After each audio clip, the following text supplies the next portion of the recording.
در ادامه سفر خود به پنجکن، سفیر آمریکا در تاجیکستان جناب مارک بومرشایم از مرکز سلامتی شهری دیدن نمود. در این مرکز سلامتی از جانب لایحه یوساید یخچال‌ها برای نگهداری واکسین‌ها گذاشته شدند. مردم از واکسینه استحصال آمریکایی به طرز وسیع استفاده برده ایستادند. این واکسین‌ها رایگان به مرکز سلامتی تقدیم گردیدند.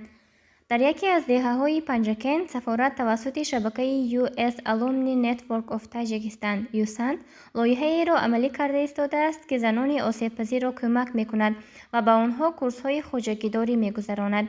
عمریف بختیار، کارشناس ساحه چاره‌داری و زنان راه‌های بهتر و خوبتری پرورش چاره‌ها را می‌آموزاند و امروز هنگام تشریف سفیر بختیار راه‌های آماده نمودن خوراک چاره‌ها را نشان داد. ما البته اول با همراهی راهبری همین لایحه رفته باز رئیس جماعت واخوردیم، با دامکاما واخوردیم، با آنها طلبات‌های برنامه فهمانده دادیم و آنها به ما پیشنهاد کردند. با ما خودمون رفته همراه همونا زن‌های کم‌بضاعتی که با چارو مشغولند اصلا آنها رو انتخاب کردیم و بعضی عائله‌ها که مرداشون در روسیه هستند، زن‌ها با چارو مشغولند، همونها رو اصلا دعوت کردیم.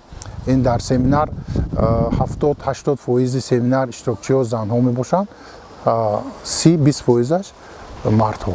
بومرشایم با خوانندگان برنامه اکسس پنجکن واخورد.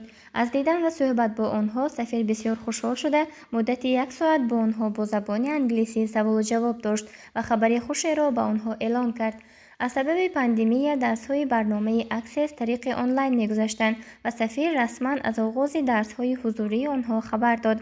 من بعد درس‌های این برنامه در تمام گوشه‌های تاجیکستان حضوری با اشتراک همه خوانندگان و معلمان گذرانیده می‌شود.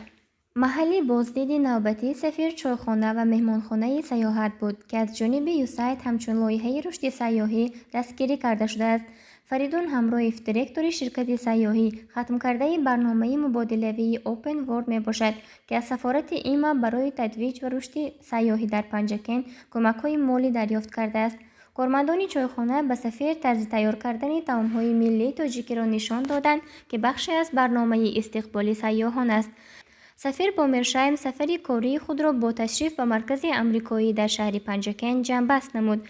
سفیر با فعالیت‌ها و رضاکاری‌های مرکز شناخته شده در یکی از فعالیت‌های آنها به پررگی اشتراک کرد. بعدا سفیر در مرکز آمریکایی با روزنامه‌نگاران محلی شهر پنجکن واخوری کرده عاید سفر خود و لایحه‌هایی که در پنجکن دستگیری و عملی شده‌اند سوال و جواب کرد.